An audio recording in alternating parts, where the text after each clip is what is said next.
Hello दोस्तों, स्वागत है आपका स्टूडेंट पॉइंट वीडियो में। दोस्तों आप अच्छे होंगे, खुशहाल होंगे और एचपी टेट की तैयारी जोरों शोरों से कर रहे होंगे।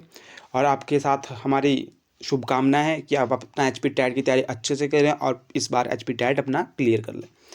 दोस्तों आगे बढ़ने से पहले मैं आपको कहना चाहूँगा कि ये आपकी एचपी टेट फिजिक्स का डेली डोज है, जिसमें आपको डेली वीडियोज़ आ रही है फिजिक्स की प्रैक्टिस सेट की। क्योंकि दोस्तों हमारा टारगेट है आपकी कि आप फिजिक्स में 25 से अबव मार्क्स लाएं, ठीक है। इसलिए क्या ये प्रैक्टिस सेट लाए जा रहे हैं। और दोस्तों ये प्रैक्टिस सेट भी ऐसी नहीं है कि हम सिर्फ आपके पास आ रहे हैं और टिक करा रहे हैं आपको, ठीक है। इसमें जब आपको कंटेंट दे रहे हैं तो ऐसा कंटेंट दे रहे हैं कि जो आपको यूज़फुल हो, चाहे वो फ्री में हो। ऐसा कुछ नहीं है कि हम फ्री में आपको कंटेंट कोई गंदा दे रहे हैं, बेस्ट कंटेंट दे रहे हैं। क्योंकि दोस्तों हम इसमें न्यूमेरिकल भी डिस्कस कर रहे हैं, जो सबसे ज़्यादा न्यूमेरिकल में बच्चे फंसते हैं।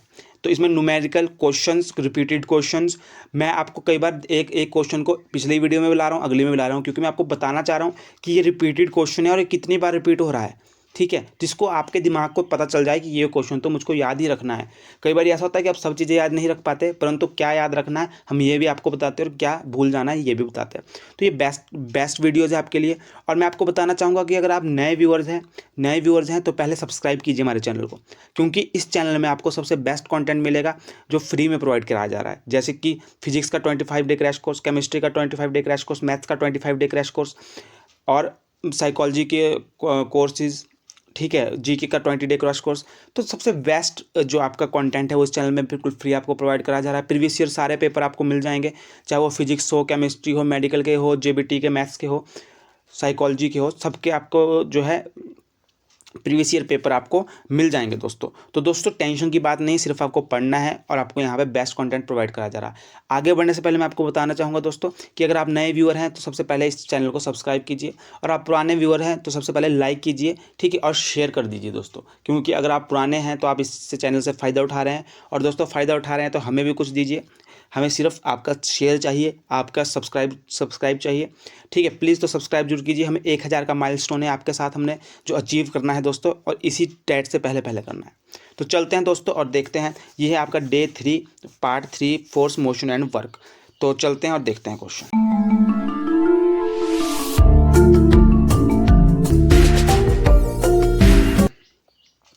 A car moves 1/3 distance with the speed 20 kilometre per hour and 2/3 with 60 kilometre per hour. तो एवरेज स्पीड बतानी है, ठीक है, एवरेज स्पीड। तो दोस्तों एवरेज स्पीड का क्या है,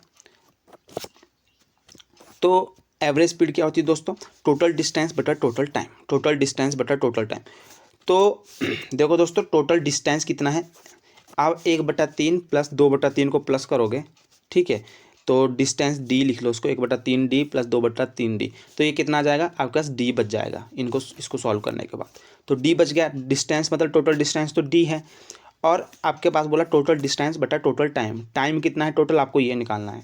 तो आपको सबसे पहले तो फॉर्मूला पता होना चाहिए, ठीक है। स्पीड का जो फॉर्मूला होता है वो होता है डिस्टेंस अपॉन टाइम। तो यहाँ से टाइम निकाल दीजिए, टाइम कैसे, टाइम को इधर ला दीजिए, ये आ जाएगा डिस्टेंस अपॉन स्पीड। तो डिस्टेंस कितना है, तो 1/3 वाले का देखिए पहले, 1/3, ठीक है, डिस्टेंस है 1/3 डी, डिवाइड स्पीड कितनी है इसकी 20 किलोमीटर पर आवर। तो ये आ गया आपके पास टाइम, ये आ गया आपके पास टाइम। अब दूसरे केस में टाइम क्या निकलेगा आपका, दूसरे केस में आपका टाइम निकलेगा 2/3 डी और डिवाइड कर दोगे आप 60 से, तो ये निकलेगा दूसरे केस में आपके टाइम। तो दोस्तों ये आ जाएगा आपके पास टाइम। अब क्या करेंगे आप, देखो 2/3/20 ये आ गया आपके पास एक केस में टाइम, मैंने बता दिया कैसे निकला। और दूसरे केस में जो आपके पास टाइम आ गया दोस्तों वो आ जाएगा 2/3 डी, 2/3 डी डिवाइड कर देंगे 60 से इसको, ठीक है। ये आप समझिए कैसे, वेलोसिटी का फॉर्मूला होता है डिस्प्लेसमेंट अपॉन टाइम, या स्पीड का फॉर्मूला होता है डिस्टेंस अपॉन टाइम। तो डिस्टेंस कितना है, डिस्टेंस है 2D/3, और टाइम कितना है, टाइम को क्या है आप इसको इधर ले जाओ, स्पीड को उसके नीचे ले आओ, तो टाइम आ जाएगा 2/2D/3 डिवाइड बाय 60। तो ये आ जाएगा आपके पास टाइम। तो आपको ये पता चलेगा टाइम कैसे निकाला। अब total distance upon total time, total distance कितना है दोस्तों, डी है आपके पास टोटल डिस्टेंस, और टोटल टाइम कितना है, टोटल टाइम कितना है दोस्तों, तो टोटल टाइम आपके पास है, इन दोनों को प्लस कर दीजिए, D/3 20 और 2D/3 डिवाइड बाय 60। तो जब आप इसको सॉल्व करेंगे दोस्तों तो आपके पास क्या होगा, देखो इसका एलसीएम ले लीजिए, देखो 60 और 20 का एलसीएम लोगे आप कितना आएगा, 20×3 = 60, बी एकम बी, ये आ गया 3, तो 60 ही आ गया। ठीक है, 60 आ गया, तो 60 एलसीएम आ गया आपका पास इसका, बी 3 आ जाएगा ये, और ऊपर कट जाएगा ये। ठीक है, तो ये सारा सॉल्व करके दोस्तों क्या आ जाएगा, 36 किलोमीटर पर आवर आ जाएगा। अब यहाँ टाइम वेस्ट करने से अच्छा है कि आप इसे खुद सॉल्व कर लीजिए, क्योंकि वीडियो बहुत लंबा हो जाएगा और हमें इतने छोटे छोटे चीज़ों में नहीं फंसना है, क्योंकि ये चीज़ें सब जानते हैं हम।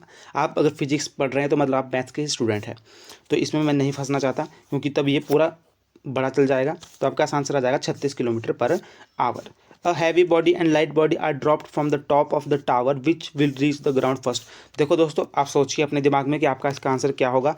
इतनी मैं शर्त लगाता हूँ कि आपका आंसर जो आंसर है उससे अलग ही होगा। तो दोस्तों, जो heavy body and light body को अगर आप ड्रॉप करोगे टॉप से, तो कौन सी सबसे पहले ग्राउंड में पहुँचेगी। तो आपने आंसर पहले आप लिख लीजिए, कमेंट बॉक्स में जाके पहले आंसर लिखिए दोस्तों इसका। 2 सेकंड देता हूँ आपको, 1 2, पॉज कीजिए, लिख लीजिए। तो दोस्तों अब देखिए इसका आंसर क्या होगा। इसका आंसर होगा दोस्तों बोथ, दोनों ही ग्राउंड पे इकट्ठे पहुंचेगी। कैसे, देखो जो आपका कैसे पहुंचेगी, देखो जो सेकंड लॉ ऑफ इक्वेशन होती है इसमें देखो आप, डिस्टेंस का मास से कोई लिंक नहीं है। देखो यहाँ पे कहीं मास है, डिस्टेंस का मास से कोई लिंक नहीं है, तो इसलिए ये बोलते हैं कि जो दोनों बॉडी है वो इकट्ठे पहुंचेगी। Both will reach at the same time as their acceleration is independent of their mass. जो इसका एक्सेलरेशन है उसका इंडिपेंडेंट है उसके मास से। ठीक है, मास से इंडिपेंडेंट है, मास का एक्सेलरेशन पे कोई फर्क नहीं पड़ता, इसलिए वो दोनों इकट्ठे पहुंचेगी। तो ए इसका आंसर होगा दोस्तों। ध्यान रखिएगा हमेशा, इस क्वेश्चन में आप कंफ्यूज हो सकते हैं। अब अगला क्वेश्चन देखते हैं। A parachute drop from first freely from an aeroplane for 10 second and then his parachute open out. Now his descends with net retardation of 2.5 metre per second square. If he bails out of the planes at a height of 2495 metre and जो gravity बता रहा है ये 10 metre per second square, his velocity on reaching the ground will be. तो दोस्तों देखो इस question को बहुत इजी करता हूँ आपके लिए। सबसे पहले देखो ये है, यहाँ से देखो आपने पैराशूट फेंका एरोप्लेन से, पैराशूट 10 सेकंड तक गिरा, ये आ गया 10 सेकंड, 10 सेकंड, 10 सेकंड तक गिरा और ओपन हुआ। ठीक है, तो जो 10 सेकंड तक गिरा जब तक वो ओपन नहीं हुआ था, ठीक है, वो एक अलग केस बनेगा आपका। उसके बाद जब वो ओपन हो गया तो उसमें लगेगी रिटार्डेशन। रिटार्डेशन मतलब जिस तरफ को गिर रहा है उससे अपोजिट उसके ऊपर एक्सेलरेशन लग रहा है, मतलब एक फोर्स लग रही है। तो वो जो जब रिटार्डेशन स्टार्ट हुई वो बनेगा आपका अलग केस जी, यहाँ से। ठीक है, और जो इसका टोटल डिस्टेंस है ये है 2495 मीटर। 2495 मीटर क्या है इसकी टोटल डिस्टेंस है। इतना दोस्तों आपको समझ आ गया होगा। और जो ग्रेविटी है वो लग रही है 10 मीटर सेकंड पर सेकंड स्क्वायर, ये इतना आपको समझ आ गया। तो सबसे पहले आप क्या करेंगे, सबसे पहले से पूछा क्या है, his velocity on reaching the ground. इसकी वेलोसिटी क्या होगी जब एक ग्राउंड पे पहुंचेगा, मतलब यहाँ तक तो 10 सेकंड तक तो इसने फ्री फॉल किया, उसके बाद जब इस पर रिटार्डेशन लगी तो इसकी जब ग्राउंड पे पहुंचने से जस्ट पहले, पहुंचने के जब पहुंच गया तब तो जीरो होगी इसकी वेलोसिटी, मतलब उससे जब वो पहुंच टच होने वाला था उससे कुछ टाइम पहले उसकी जो वेलोसिटी थी वो क्या है, ये पूछने की कोशिश ये कर रहा है दोस्तों। तो आ जाओ और देखते हैं इस क्वेश्चन को। बहुत इजी क्वेश्चन है, इतना जितना सोच रहे हैं आप उतना नहीं है। देखो पहली बात, जो मैंने आपको केस बताया यहाँ देखो, जब वो फ्री फॉल किया 10 सेकंड तक जब उसने फ्री फॉल किया दोस्तों, तो उसमें हम देखेंगे कि इसकी वेलोसिटी कितनी थी जब उसने फ्री फॉल किया। आपको पता है कि वेलोसिटी का फॉर्मूला क्या होता है, वेलोसिटी का रिलेशन किससे, तो v is equal to u plus a t. देखो वेलोसिटी आपको निकालनी है, इनिशियल वेलोसिटी जब फेंकने से पहले तो वो जीरो ही थी। एक्सेलेरेशन, एक्सेलेरेशन देखो ग्रेविटी वाली एक्सेलेरेशन है, ग्रेविटी की जब वो नीचे गिर रहा है तो एक्सेलेरेशन क्या है, ग्रेविटी वाला एक्सेलेरेशन है उसके साथ, तो 10 बोला है इन्होंने ग्रेविटी एक्सेलेरेशन है जो। और टाइम कितना है, टाइम भी उन्होंने क्या बोला कि इसने कितना टाइम तक फ्री फॉल किया इस केस में, 10 सेकंड तक किया, तो ये तो v आ गया आपका 100 मीटर पर सेकंड। तो कितना आ गया दोस्तों, 100 मीटर पर सेकंड आपके पास इधर आ गया। तो वेलोसिटी आपको पता लग गई, टाइम पता लग गया इस केस का। देखो वेलोसिटी पता लग गई 100 मीटर पर सेकंड, आपको टाइम पता लग गया 10 सेकंड इस केस का। ठीक है, अब आपको क्या निकालना है दोस्तों कि इसने डिस्टेंस कितना कवर किया है 10 सेकंड में। तो इसके लिए भी आपके पास इक्वेशन है, आपको वो 3 बेसिक इक्वेशन याद करनी ही पड़ेगी। तो आपको देखो यहाँ वेलोसिटी पता है, तो आप कौन सा रिलेशन लगा सकते हैं, टाइम पता है तो कौन सा रिलेशन लगा सकते हैं, S is equal to u t plus half a t square लगा सकते हैं दोस्तों, हाफ ए टी स्क्वेयर। तो देखो डिस्टेंस आपको निकालना है यू टी, इन यू देखो इनिशियल वेलोसिटी तो जीरो है तो ये पूरा जीरो बन जाएगा, हाफ ए। एक्सेलेरेशन आपको पता है कि ग्रेविटी के साथ है तो 10 होगा एक्सेलेरेशन। टाइम आपको पता है कि टाइम कितना लग रहा है 10 सेकेंड, तो ये 10 का स्क्वेयर। तो ये आ गया हाफ 10 गुणा 100। तो आप यहाँ से कट जी, 2 5 10, 5 आ गया, 5 को 100 से गुणा करेंगे 500 आ जाएगा। तो दोस्तों जो डिस्टेंस है 10 सेकंड में जो उसने ट्रैवल किया ये है 500 मीटर। 500 मीटर कितना है दोस्तों, 500 मीटर ये डिस्टेंस है। इसे मिटा लेता हूँ, ठीक है। अब देखिए ये 10 सेकंड है, यहाँ पे इसने डिस्टेंस कितना कंप्लीट किया 500। इसकी टोटल जो डिस्टेंस है ये कितना बताया था आपको, ये था 2495। कितना था 2495। तो 2495 इसने टोटल डिस्टेंस है और 500 इसने इतना 10 सेकंड में ट्रैवल किया। तो इनको माइनस कर दो तो आपके पास आ जाएगा ये वाला डिस्टेंस, ये वाला डिस्टेंस आ जाएगा आपके पास। तो ये कितना आ जाएगा आपके पास 1995 मीटर। तो ये वाला डिस्टेंस है 1995 मीटर। ठीक है दोस्तों, इतना भी आपको समझ आ गया होगा कि ये डिस्टेंस है 1995 मीटर।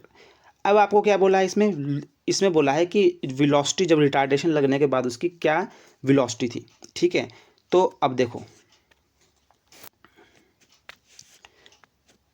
तो question v square u square 2as, ये आपकी थर्ड इक्वेशन। ठीक है, आपको वेलोसिटी निकालनी है। इनिशियल वेलोसिटी अब आपको पता लग गई है। इसके केस में देखो दोस्तों, मैं आपको फिर से समझाना चाहूँगा। जब आपके पास ये 10 सेकंड वाला केस आया, ये 10 सेकंड, इसमें इसने डिस्टेंस 500 मीटर कंप्लीट किया। अब दोस्तों जब इस पर नेगेटिव रिटार्डेशन स्टार्ट हुई, जैसे ही पैराशूट खुला उसके ऊपर 2.5 मीटर पर सेकंड स्क्वायर के हिसाब से उसके ऊपर रिटार्डेशन स्टार्ट हुई। तो रिटार्डेशन जब स्टार्ट हुई उससे पहले उसकी वेलोसिटी क्या थी, उससे पहले इसकी वेलोसिटी क्या थी जो हमने ऊपर निकाली थी, वेलोसिटी 100 मीटर पर सेकंड। तो ये जो इसकी जो वेलोसिटी है, ऊपर वाले की जो वेलोसिटी है, ये इसके लिए इनिशियल वेलोसिटी की तरह काम करेगी, क्योंकि जब उस पर रिटार्डेशन स्टार्ट हुई उससे पहले उसकी जो वेलोसिटी थी, इनिशियल वेलोसिटी जो हम मानेंगे इधर, वो 100 मीटर पर सेकंड थी। ठीक है, तो इनिशियल वेलोसिटी होगी इस केस में 100 मीटर पर सेकंड जो हमने ऊपर निकाली अभी यहाँ से। इससे पहले क्योंकि जस्ट रिटार्डेशन जब जस्ट पैराशूट खुलने से पहले उसकी वेलोसिटी थी 100 मीटर पर सेकंड, तो वो हम लेंगे इधर। ठीक है, और यहाँ पे जो हम ए लेंगे दोस्तों, एक्सेलरेशन लेंगे, वो क्या है, वो लेंगे हम रिटार्डेशन वाला कि जो नेगेटिव रिटार्डेशन हो रही है उसकी, तो वो है 2.5 जो उस पर अपोजिट साइड को लग रहा है। ठीक है, और 2as डिस्टेंस कितना है, डिस्टेंस है 1995 जो हमने निकाला अभी। तो ये तीन चीज़ें हमारे पास आ गई। अब फॉर्मूला देखो, v square minus u square plus 2as। तो वी स्केयर रहेगा, यू स्केयर की जगह 100 डाल दोगे आप, तो 100 का स्केयर प्लस 2as, ए की जगह डालोगे एक्सेलरेशन माइनस 2.5। ठीक है, और s आएगा 1995। तो ये आ गया, ये पूरी इक्वेशन बन गई। V square plus is equal to u square plus 2as। 2a की जगह एक्सेलरेशन की जगह डाल दिया माइनस 2.5 और डिस्टेंस की जगह डाल दिया 1995। अब इसको सॉल्व करो, ये आ जाएगा आपका 1 2 3 4 जीरो लग गई इधर, माइनस अगले को सॉल्व करोगे तो 9975 आ जाएगा आपका, 9975। दोनों को माइनस करोगे दोस्तों तो 25 आ जाएगा। ठीक है, v square is equal to 25 आपको निकालना है वी, तो इसको अंडर रूट ले लीजिए, तो इससे ये कट गया, तो ये आ गया v इज इक्वल टू 5। तो जो आपके पास वेलोसिटी आ गई मीटर पर सेकंड, तो आपके पास जो जस्ट जमीन को टच करने से पहले जो वेलोसिटी है वो आ गई 5 मीटर पर सेकंड दोस्तों। तो ये कैसी लगे आपको क्वेश्चन जरूर बताइएगा। अगर आपको अच्छा लगा तो हार्ट जरूर दीजिएगा। अगर आपने यहाँ तक वीडियो देखी है और आपको अभी तक क्वेश्चन समझ आया और आपको अच्छा लगा तो हार्ट जरूर दीजिएगा दोस्तों। बहुत मेहनत लगती है इन वीडियो को बनाने में आपके लिए। देखिए मैं अब इस तरीके से क्वेश्चन ला रहा हूँ कि ताकि आपको एक साथ सारा क्वेश्चन दिखे। तो अब एक बार मैं रिकैप कर दूँ उस क्वेश्चन को कि हमने क्या किया। हमने पहले 10 सेकंड वाले की वेलोसिटी निकाली, डिस्टेंस निकाला, क्योंकि हमें पता है कि जो वेलोसिटी है वो अगले केस के लिए जब पैराशूट खुल जाएगा उसके लिए इनिशियल वेलोसिटी का काम करेगी। तो ये 100 मीटर। उसके बाद हमने डिस्टेंस निकाला। इस डिस्टेंस से फ़ायदा ये हुआ कि हमने, और जो टोटल डिस्टेंस उसे माइनस करके जितना उसने पैराशूट के साथ ट्रैवल किया उसका डिस्टेंस निकाल दिया, जो आ गया 1995। उसके बाद हमने क्या इसको फॉर्मूले में डाला, v² = u² + 2s, और यहाँ से हमने क्या निकाल दिया, वेलोसिटी निकाल दी। अगला क्वेश्चन देखते हैं। An earth satellite is moving around the earth in circular orbit, which of the following is conserve. तो इसमें से कौन सी कंजर्व है, एंगुलर मोमेंटम। कौन सी कंजर्व है दोस्तों, एंगुलर मोमेंटम इज कंजर्व। तो अगला क्वेश्चन देखते हैं। आपको मज़ा आ रहा होगा इन क्वेश्चनों को करने में। A body move from a position, ठीक है, एक पोजीशन से बॉडी मूव हुई टू पोजीशन दूसरी को, under the influence of constant force, ठीक है, कांस्टेंट फोर्स के इन्फ्लुएंस में। The work done by the force is, तो वर्क डन क्या किया फोर्स ने। 4 ऑप्शन है आपके पास, बहुत ही इजी क्वेश्चन है। देखो आपको पता है वर्क डन का फॉर्मूला करता है फोर्स इंटू डिस्प्लेसमेंट, ठीक है, फोर्स इंटू डिस्प्लेसमेंट वर्क का। और डिस्प्लेसमेंट कितनी हुई दोस्तों, इसने क्या है इस पोजीशन से इसमें परिवर्तन की, इस पोजीशन से यहाँ पे गई, तो इन दोनों को माइनस कर दो, ठीक है, जो आपके पास आएगा वेक्टर के फॉर्म में वो आ जाएगा आपके पास। देखो ये डिस्प्लेसमेंट क्या है, डिस्प्लेसमेंट है r2 - r1, जो आपके पास इधर पीछे ये r2 है, ये r1 है, इनको पोजीशन है ना r2 जो पोजीशन है, तो डिस्प्लेसमेंट क्या होगी, एक पोजीशन है दूसरे में, तो माइनस कर दो। तो आप माइनस करोगे यहाँ पे देखो 3i - 4j + 5k, माइनस कर दो 2i - 3j + 4k। तो दोस्तों देखो i के साथ करते हैं, ये आपको आता होगा, तो 3 - 1i, इस j के साथ करोगे तो यहाँ पे क्या है प्लस कॉमन ले लिया इन्होंने बाहर, -4 + j, -4 + 3, -4 + 3, आगे प्लस आपने फिर से लगा दिया, अब आ गया 5k - 4k, तो क्या आ गया 5k, और यहाँ माइनस से इस माइनस को प्लस किया तो आ गया 4, तो 4k। तो इन दोनों को सॉल्व किया तो 3 - 1 आ गया आपका 2i, सॉरी दोस्तों गलत है, यहाँ 3i - 2i है, तो यह आ जाएगा 3 - 2, तो यह आ जाएगा 1, सिर्फ आपके पास i आएगा, ठीक है। हाँ i -4 + 3, -4 + 3, तो यह आ जाएगा -j, यह आ जाएगा 5 - 4, तो जब ये माइनस इधर भी है, इधर भी माइनस माइनस प्लस, तो 5 + 4 आ जाएगा आपके पास 9k। तो आपके पास ये आ गया दोस्तों i - j + 9k, ये आ गया। तो ये एक आ गया आपके पास, ये है डिस्प्लेसमेंट। देखो जो वर्क है वो होता है फोर्स इंटू डिस्प्लेसमेंट। फोर्स आपके पास दी है पीछे क्वेश्चन में, देखो फोर्स का आपके पास दिया है ये, और डिस्प्लेसमेंट आपने निकाल दी इन दोनों को माइनस करके, दो पोजीशनों को माइनस करके, तो आगे आपके पास फोर्स भी आ गई, डिस्प्लेसमेंट भी आ गई। अब तो आपके लिए बहुत ईजी है, फोर्स इंटू डिस्प्लेसमेंट, फिर से डालिए फोर्स, ये फोर्स वाला और ये डिस्प्लेसमेंट। अब इनको सॉल्व कीजिए, गुणा कीजिए इनकी, 4, तो 4 की गुणा की, आई के साथ कुछ नहीं है, वहाँ 1 है, तो 4 एकम 4, आई ख़त्म हो गया। जे की इसके साथ, तो -1 इसकी की इसके साथ, तो 6 - 54, तो यह आ जाएगा आपके पास 4 - 1 + 54, तो यह आ जाएगा 3 + 54, तो यह आ जाएगा आपके पास 57 दोस्तों। तो ये आपको आने चाहिए। अगर आपने हमारी, मैं फिर से बोल रहा हूँ कि अभी भी टाइम है, अगर अभी तक आपने हमारे क्रैश कोर्सेज नहीं देखे हैं तो मैं इतना बताता हूँ कि वो 30 मिनट के ज़्यादा से ज़्यादा, मतलब 1-2 वीडियो होगी जो आपको 40 से ऊपर मिलेगी, बाकी वीडियो सारी आपको 30 से नीचे, 30 या 35 के बीच मिलेगी। अगर आप चाहें तो उसको एक दिन में 3-3 वीडियो देख सकते हैं आराम से, ठीक है। उन वीडियो को देखिए, तब वापस इस वीडियो को देखिए, आपके सारे कॉन्सेप्ट ख़त्म हो जाएंगे। देखो पहला वीडियो है फोर्स, दूसरा है मोशन, तीसरा है वर्क, ठीक है। और ये जो 4 वीडियो इसकी आएगी, ये भी फोर्स, इन तीनों टॉपिक से रिलेशन की क्वेश्चन आएंगे सारे। तो मैं सबसे पहले आपको हिदायत दूंगा कि अगर आप नए व्यूअर हैं तो उसको 3 वीडियो हैं उनको जाके देखिए, उसके इधर आइए और इन चारों वीडियो को आके देखिए, आपके सारे कॉन्सेप्ट क्लियर हो जाएंगे। और ये सिर्फ आप, मैं सच बता रहा हूँ कि अगर आप 2 दिन में ये ख़त्म कर सकते हैं 3 टॉपिक, तो इतना जल्दी आप कर सकते हैं। आगे चलते हैं। If the kinetic energy of the body become 4 times of its initial value, then the new momentum will। देखो क्वेश्चन बहुत अच्छा है कि अगर काइनेटिक एनर्जी किसी बॉडी की बिकम 4 टाइम्स है इट्स इनिशियल वैल्यू, तो न्यू मोमेंटम विल बी। तो देखते हैं, मैं पहले यही बता दूं आपको कि जो काइनेटिक एनर्जी होती है बॉडी की वो 4 टाइम है, तो इसकी इनिशियल जो वैल्यू है देन न्यू मोमेंटम विल, तो वो कितना होगा दोस्तों, तो वो क्या होगा, मोमेंटम जो होगा आपका 2 टाइम्स होगा। कितना होगा दोस्तों, 2 टाइम्स होगा। अगर काइनेटिक एनर्जी 4 टाइम्स है तो जो न्यू मोमेंटम होगा वो होगा 2 टाइम्स। कैसे, अब इसको देखिए आपको पता है कि काइनेटिक एनर्जी क्या होती है। काइनेटिक एनर्जी क्या होती है, 1/2 mv²। तो आप क्या करो, काइनेटिक एनर्जी इसको m से दोनों डिवाइड भी कर दो और इंटू भी कर दो। तो 1/2 m से आपने गुणा कर दिया, m² v² डिवाइड कर दिया m से, तो ये आ जाएगा आपका मोमेंटम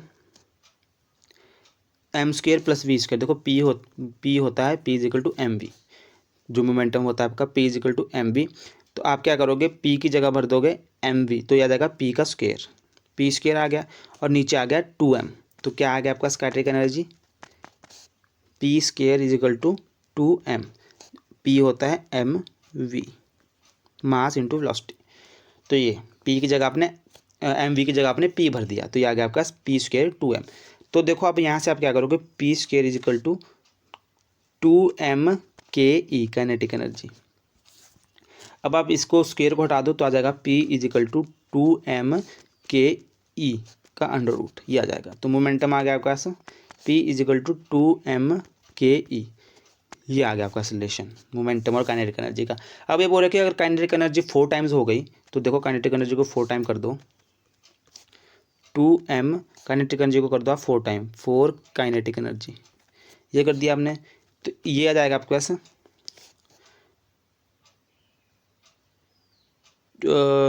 2 बाहर आ जाएगा, ये 2 4 बाहर आ जाएगा आपका, तो अंडर रूट से बाहर आएगा तो 2 बन जाएगा, ये बन जाएगा 2m ke।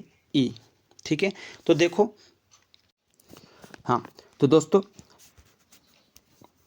अभी तक देखा आपने कि क्या हुआ, आपके पास क्या आ गया, मोमेंटम जो आपने नया निकाला वो आ गया 2 = 2m ke। अब आप क्या करोगे, जो पहले था आपका, जब आपने इसको काइनेटिक एनर्जी को चेंज नहीं किया था 4 टाइम, उसके पहले वाला और इस वाले को आप क्या करोगे, डिवाइड करोगे। तो पहले p/p1 कर दो, पहले था 2m ke और अब है 2m ke। देखो 2m ke से 2m ke कट जाएगा तो क्या बच जाएगा, p = p1/1/2। तो आप क्या करोगे, इसको इधर ले जाओ, ठीक है, इसको इधर ले जाओ तो आ जाएगा 2p = p1। तो कितना टाइम हो गया दोस्तों, 2 टाइम हो गया। कितना टाइम हो गया, 2 टाइम हो गया। देखो, तो if the kinetic energy of the body become 4 time of the initial value then the momentum will increase by 2 time. तो मोमेंटम कितना टाइम इंक्रीज हो जाएगा दोस्तों, तो मोमेंटम भी 2 टाइम इंक्रीज हो जाएगा। मोमेंटम कितना टाइम इंक्रीज हो जाएगा, 2 टाइम इंक्रीज हो जाएगा। अगला क्वेश्चन देखते हैं। तो unit of time MKS system is, तो यूनिट कितनी है MKS सिस्टम में, किसकी, टाइम की। तो टाइम की जो यूनिट है दोस्तों वो है, देखो MKS है तो S से होता है सेकंड, M से होता है मीटर, K से होता है किलोग्राम। तो सेकंड S की ये हो जाएगा आपका option A. In if a trolley start from rest with an acceleration of 2 मीटर/सेकंड², the velocity of the body after 4 second would be। तो क्या पूछा है कि ट्रॉली स्टार्ट होती है रेस्ट से, तो उसकी इनिशियल वेलोसिटी कितनी है, 0। विद एन एक्सेलरेशन होता है इसका 2 मीटर/सेकंड², 2 मीटर/सेकंड²। तो velocity of the body after 4 second, तो 4 सेकंड बाद जो वेलोसिटी है इसकी बॉडी की वो कितनी है, ये क्वेश्चन आपसे पूछा है। तो बहुत टाइम दी है 4 सेकंड। ठीक है, तो बताइए कोई रिलेशन जो आपको याद आ रहा है। तो एक रिलेशन तो आपके पास है v = u + at। तो यहाँ पे तो एक्सेलेरेशन है, टाइम भी है, तो velocity a, acceleration initial velocity तो 0 है, एक्सेलेरेशन कितना है 2 है, टाइम कितना है 4 है, तो 4 दूनी 8 मीटर/सेकंड वेलोसिटी आ गई आपके पास। कितनी आ गई, 8 मीटर/सेकंड। ऑप्शन सी इसका आंसर है दोस्तों, ऑप्शन सी इसका आंसर है। तो हमने कुछ नहीं किया, हमारे को इनिशियल वेलोसिटी पता थी, एक्सेलेरेशन पता था, टाइम पता था। इन्होंने बोला था कि वेलोसिटी बताइए, तो हमने v = u + at वाली इक्वेशन ली। u इनिशियल वेलोसिटी 0 थी, a एक्सेलेरेशन 2 था। बस आपको इसमें यह ध्यान रखना होता है कि बेसिक यूनिट में हो, जैसे कि जो आपका डिस्टेंस है वो मीटर में होता है, आपका वेलोसिटी मीटर पर सेकंड में होता है। ठीक है, इस तरीके से जो एक्सेलरेशन है मीटर पर सेकंड स्क्वायर में होता है। तो ये बेसिक जो आपका मास है वो किलोग्राम में होना चाहिए, तो उसको ग्राम में है तो किलोग्राम में चेंज कीजिए, बस यूनिट का थोड़ा ध्यान रखना होता है, बाकी तो आंसर निकल जाते हैं। The weight of body would not be zero, कहाँ जीरो नहीं होती, the at the surface of earth के सरफेस पे आपकी जो वेट है वो जीरो नहीं होता। Frictional force can not be measured in, तो फ्रिक्शनल फोर्स किस में मेजर नहीं की जाती, इसका आंसर आप खुद दोगे। तो frictional force can not be measured in, ठीक है, किस में मेज़र नहीं की जाती, ठीक है, इसका आंसर आप खुद दोगे दोस्तों। चलो इसका आंसर मैं आपको बता देता हूँ ऐसे, परंतु डी इसका आंसर होगा, किलोग्राम मीटर पर सेकंड, इसमें मेज़र नहीं की जाती। बाकी आप भी अपना कमेंट में आंसर जरूर दीजिएगा कि आपका आंसर इसका क्या है। The momentum of the body of mass 100 gram having a kinetic energy of 20 joule is, ठीक है। तो क्वेश्चन क्या है कि जो मोमेंटम है किसी बॉडी का, दो मोमेंटम ऑफ बॉडी बताओ जिसका मास 100 ग्राम है और काइनेटिक एनर्जी 20 जूल है। तो ये बहुत इजी क्वेश्चन है, इसमें क्या करोगे आप, देखो काइनेटिक एनर्जी आपको पता है 1/2 mv²। अभी जो हमने वो रिलेशन बना फाइंड किया था वही रिलेशन इसमें निकलेगा। काइनेटिक एनर्जी m से दोनों तरफ डिवाइड भी कर दो और गुना भी कर दो इस तरफ, तो m से आपने ऊपर किया तो m² बन गया, v² डिवाइड कर दिया m से, तो mv क्या होता है, मोमेंटम होता है, तो 1/2 p²/m। तो आपका क्या रिलेशन आ गया, काइनेटिक एनर्जी p²/2m आ गया आपके पास, ठीक है। अब आपको पूछा क्या है, मोमेंटम पूछा है, तो मोमेंटम को एक तरफ ले जाओ, p² = 2m/ke काइनेटिक एनर्जी। अब p को स्क्वायर को हटा दो तो आ जाएगा 2√2m/ke, ठीक है, p = 2m/ke अंडर रूट में, ये आ गया आपके पास दोस्तों, बहुत बढ़िया। अब आपको देखो सिंपल सी वैल्यू पुट करनी है आपको। 2 मास दिया है कितना, 100 ग्राम दिया है, यूनिट क्या है इसकी, किलोग्राम है, तो इसको किलोग्राम में चेंज करो। तो इसको 100 डिवाइड बाय 1000 कर दो, इसको किलोग्राम में चेंज करना है। काइनेटिक एनर्जी आपको कितनी दी है, 20 जूल दी है, तो 20 से गुना कर दो इसको इस तरीके से। देखो 2 जीरो से 2 जीरो यहाँ कट के 10 से ये कट गया, तो ये आ गया, तो ये आ गया आपके पास 2 × 2। अब इसको 4 आ जाएगा, 4 का रूट क्या होता है, 2 होता है, तो पी की वैल्यू क्या आ गई आपके पास, 2 आ गई, पी की वैल्यू क्या आ गई, 2। तो द मोमेंटम क्या आ गया आपके पास, 2।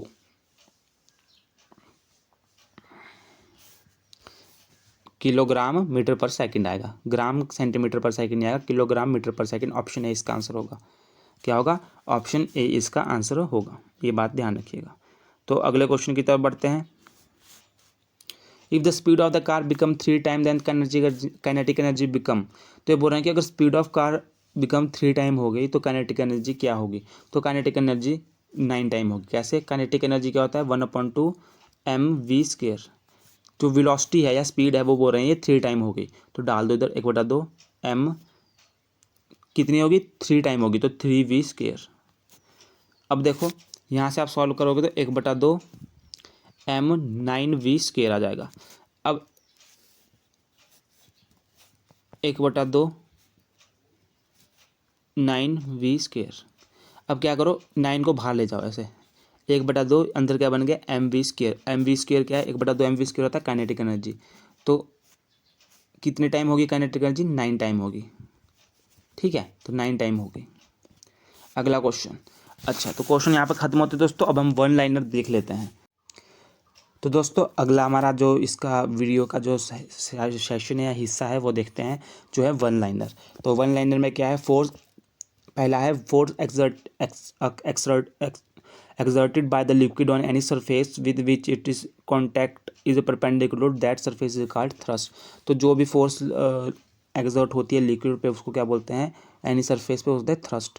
Force acting normally on the surface is called thrust, जो फोर्स एक्ट होती है किसी सरफेस पे उसको बोलते हैं thrust. What is the SI unit of thrust, newton है। When we stand on loose sand our feet sink in it but when we lay down on sand we don't sink. अच्छा ये बोल रहा है कि जब हम खड़े होते हैं सैंड पे तो हमारे पाँव धंस जाते हैं, परंतु जब हम ले डाउन होते हैं तो नहीं धंसते, क्यों, इसका रीज़न है because when we stand force acting on a smaller area, जब हम क्या है खड़े होते हैं किसी रेत पे तो क्या है स्मॉलर एरिया, हमारे पाँव बहुत स्मॉल एरिया कवर करते हैं, इसलिए हमारे पाँव धंस जाते हैं। What is the SI unit of pressure, तो प्रेशर की एसआई यूनिट क्या है दोस्तों, पास्कल है। एसआई यूनिट क्या है प्रेशर की, पास्कल है। ये आपको 25 डे क्रैश कोर्स में भी सब कुछ कराया गया है, परंतु ये वन लाइनर की फॉर्म में, जिससे आपको क्वेश्चन की फॉर्म में इसको समझना आसान होगा। How many pascal make the atmospheric pressure equal to the 1 bar, तो कितना जो पास्कल है make atmospheric pressure equal to 1 bar के बराबर करता है, तो 10⁵ पास्कल। तो 10⁵ पास्कल होता है atmospheric pressure equal to 1 bar. How many pascal make the atmospheric pressure equal to 1 atmosphere, तो ये होता है 1.01325 इंटू 10⁵ पास्कल। तो जो 1 एटमॉस्फेयर होता है वो किसके बराबर होता है, वो होता है 1.01325 into 10⁵ pascal. Why the foundation of building और डैम आर मेड ब्रॉडर, क्यों बनाए जाते हैं, चौड़े क्यों बनाए जाते हैं, टू रिड्यूस प्रेशर, ताकि उसका प्रेशर रिड्यूस हो सके। द टायर ऑफ बस और truck are wider than tyre of car, क्यों होता है, तो carry heavy load and don't sink in ground, क्या होता है, देखो जो टायर होते हैं, जो आपके ट्रक होते हैं, वो बहुत हैवी लोड क्या करते हैं, बहुत हैवी लोड अपने ऊपर उठाते हैं। अगर उनके टायर पतले रखे जाएंगे तो उन पर बहुत कम एरिया पे बहुत ज़्यादा प्रेशर आएगा, जिसकी वजह से वो क्या है एकदम फट सकते हैं।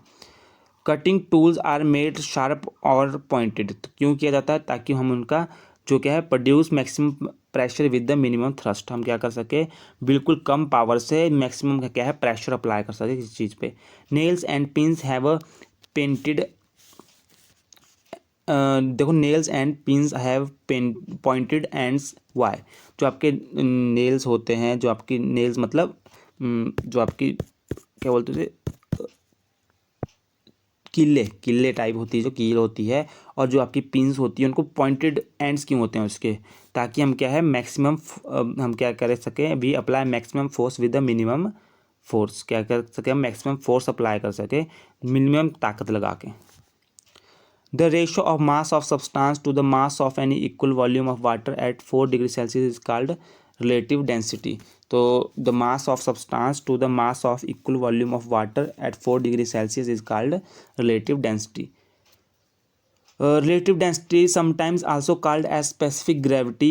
It's tell us that how many times a given substance is heavier than water at what temperature. तो ये होता है 4°C पे। In closed fluid, if pressure is changed if any part of fluid, then the change of pressure is transmitted undimensioned to all that part of fluid. This law is called pascal law, ठीक है। तो आप एक बार pascal law पढ़ लीजिएगा ढंग से। Pascal law से क्वेश्चन तो अभी तक नहीं आया है, परंतु हो सकता है कि आ जाए। When a body is partially और wholly immersed in a liquid and upward force act on it, तो जो देखो ये आपको कराए गए हैं सारे चीज़ें आपको क्रैश कोर्स में कराए गए हैं। अब देखो जब पानी में आपको चीज़ डुबोते हैं तो वो ऊपर नीचे से कोई फोर्स लगती है जो हमारे ऊपर की ओर धकेलती है, तो उस फोर्स को क्या बोला जाता है, अपथ्रस्ट, और क्या बोला जाता है बायोन्सी फोर्स या बायोंट force. Why does a body feels upthrust when immersed in liquid? Body क्यों करती है feel upthrust when immersed in liquid? Because of difference in the pressure in the upper and lower part of the body, ठीक है। Why a body immersed partially or wholly in liquid at rest, it experiences an upthrust which is equally to the weight of the liquid displaced. The apparent loss in weight of the body is equal to the upthrust of the body. This principle is called, तो देखो ये Archimedes का principal था, ये Archimedes का principal था 9th का या 10th का चैप्टर था। तो दोस्तों ये थे कुछ क्वेश्चन वन लाइनर, तो इन्हें भी आप पढ़ लीजिएगा वन लाइनर, और ये आपके कुछ क्वेश्चन थे। तो आशा करता हूँ आपको वीडियो अच्छी लगी, और अब यहाँ तक आपने देख लिया अंत तक आप पहुँच गए तो एक हार्ट जरूर दीजिएगा और लाइक जरूर कीजिएगा दोस्तों, सब्सक्राइब जरूर कीजिएगा। अगर आप यहाँ तक पहुँच गए बिना सब्सक्राइब किए अब नहीं जाने चाहिए, और एक हार्ट जरूर दीजिएगा ताकि पता लगे कि लास्ट तक वीडियो कौन देख रहा है। धन्यवाद दोस्तों, बाय बाय, मिलते हैं अगली वीडियो में। ऐसे ही अपना प्यार बनाए रखें।